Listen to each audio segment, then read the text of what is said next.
Me dirijo a ustedes desde un país que no es el Ecuador, desde una casa que no es mi casa y bajo la preocupación de la integridad y la seguridad, no solo mía, que suelo vivir con eso mucho tiempo, sino especialmente de mi familia. Y habrá tiempo para aclarar las circunstancias que me llevaron al exilio, junto a Mónica Velázquez y el resto de nuestra familia, las circunstancias que han puesto en riesgo a mi socio Luis Eduardo Ibanco y a nuestra redacción, y la forma en la que continuaremos a partir de ahora. Pero hoy hay cosas mucho más importantes. Hoy la República no gira en torno a la amenaza a los periodistas, que es bastante, no es poca cosa, sino al crimen trágico,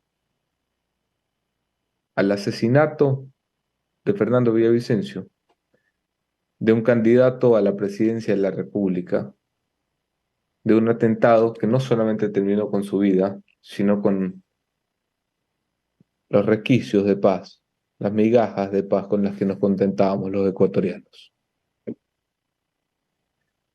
Decía yo, son públicas y notorias las diferencias que tuve con Villavicencio en los últimos meses, diferencias todas políticas, ninguna personal, diferencias muy dadas de la gente apasionada, como lo fue él, y como presumo serlo yo. Y diferencias que no le competen a nadie, sino que nos competían a él y a mí, dadas por el entorno político de la investigación del Gran Padrino, y ancladas casi siempre en los tiempos, más que en el fondo. Esas diferencias, sin embargo, no pueden menospreciar y menoscabar la figura de una persona como Villavicencio. Villavicencio, por supuesto, que tenía muchos defectos y deméritos,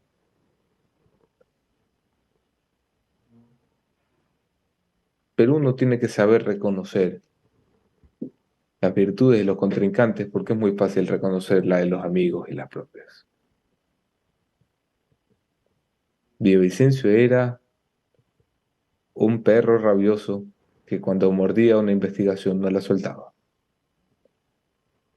Era un tipo dispuesto a pelear por lo que creía que era correcto, aun cuando estuviera equivocado, y muchas veces incluso aunque se supiera equivocado. Se jugó cuando pocos decidían jugarse, cuando pocos éramos los que estábamos en el frente de batalla, porque aquí hubo mucha gente valiente cuando acabó un gobierno, pero cuando el gobierno estaba en el frente, los valientes éramos poquitos. Lo conocí en Sarayaku cuando estuvo escondido para evitar una injusta condena de prisión dictada en 2014 por el gobierno de Rafael Correa. En su contra, de Cleber Jiménez y de Carlos Figueroa, a los tres los vi en Sarayaku.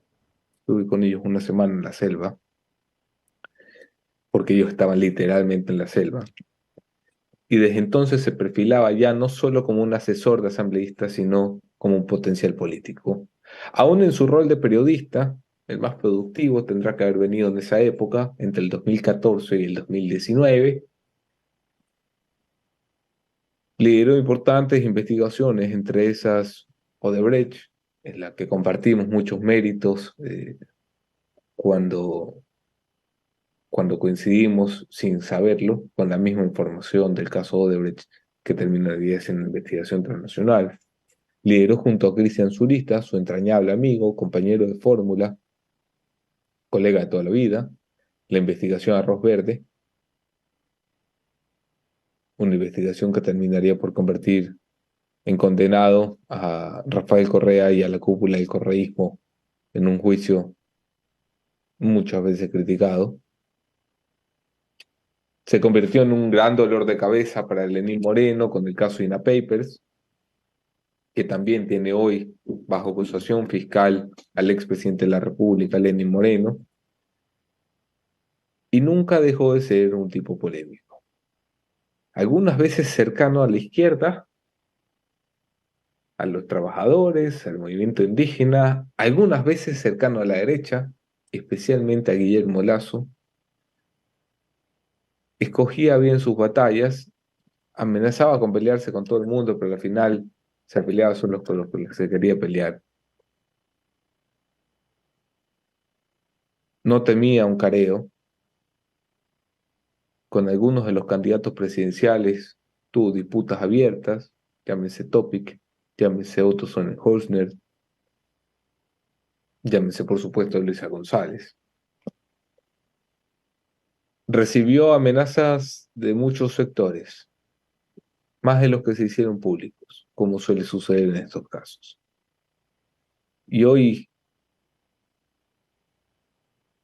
importa mucho llegar a saber de dónde vienen los tiros.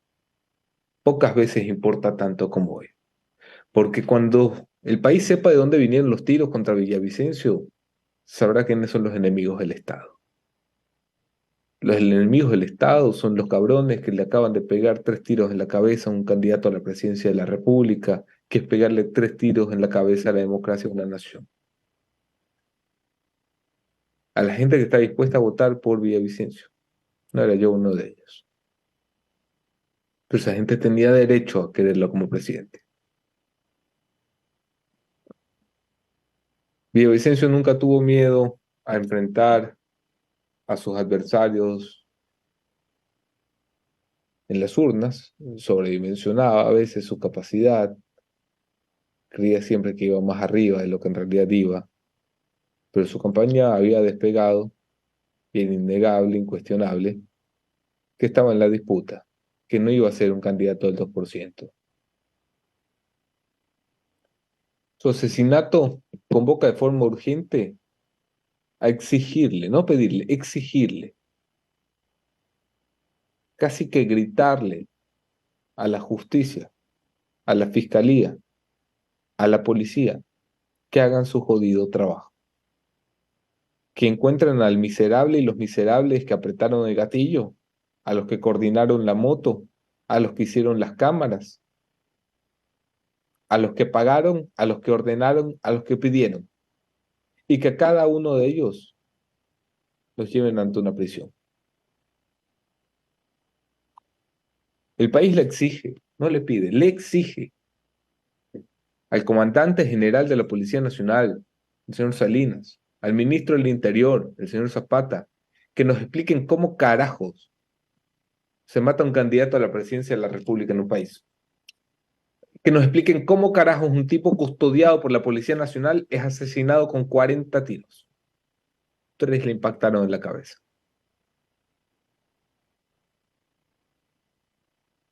¿Dónde estaba la cacareada inteligencia del Estado que nos cuesta millones de dólares al año? ¿Haciendo qué? ¿Jugando a qué? Cuando le pegaban 3 tiros en la cabeza a un candidato. ¿Dónde estaban las fuerzas de seguridad que tienen que protegernos a nosotros, a los ecuatorianos comunes? Si no pueden proteger a un candidato a la presidencia de la República, que camina con la policía al lado, ¿cómo te van a proteger a ti, a tu familia? El Estado no existe.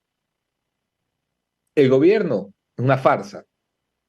El presidente de la República es un pelele. Porque el Ecuador no lo gobierna Guillermo Lasso, lo gobierna el crimen organizado. Hoy los choneros y los lobos y los tiguerones y la banda que más te guste tiene más poder que Guillermo Lasso.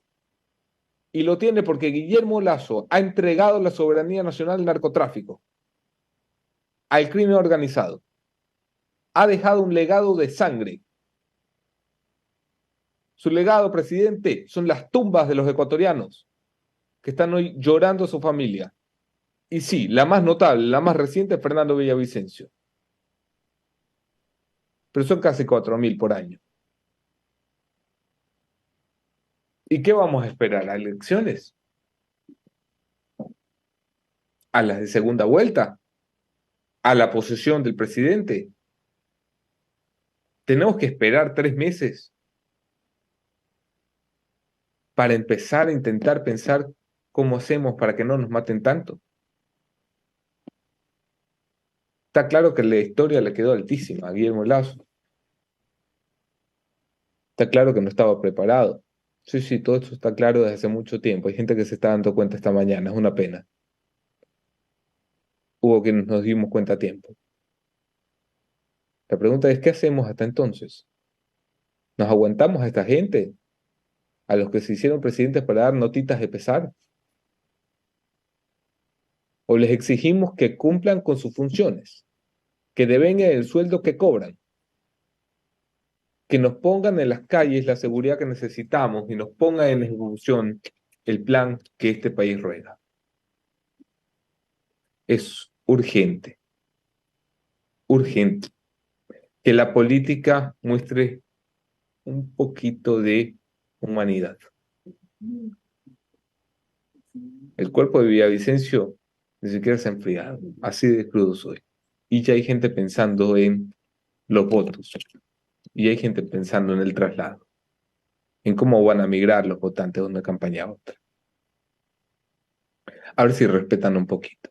Y no se trata de cuánto quieras o hayas querido o hayas desquerido a Fernando Villavicencio, se trata de cuánto quieres a tu país. Y si lo quieres un poquito, vas a pensar en el país. Y pensar en el país significa que los que se dedican a la política están ahí para buscar soluciones. Quieren ser presidentes, empiecen mostrándonos hoy, que pueden hacer algo. Y si algo es un pedido de exigencia de una hoja de ruta del gobierno para ejecutar medidas de seguridad. Porque si dejamos esto en manos del gobierno, aquí no va a quedar nadie para la posesión. Aquí nos van a matar a todos.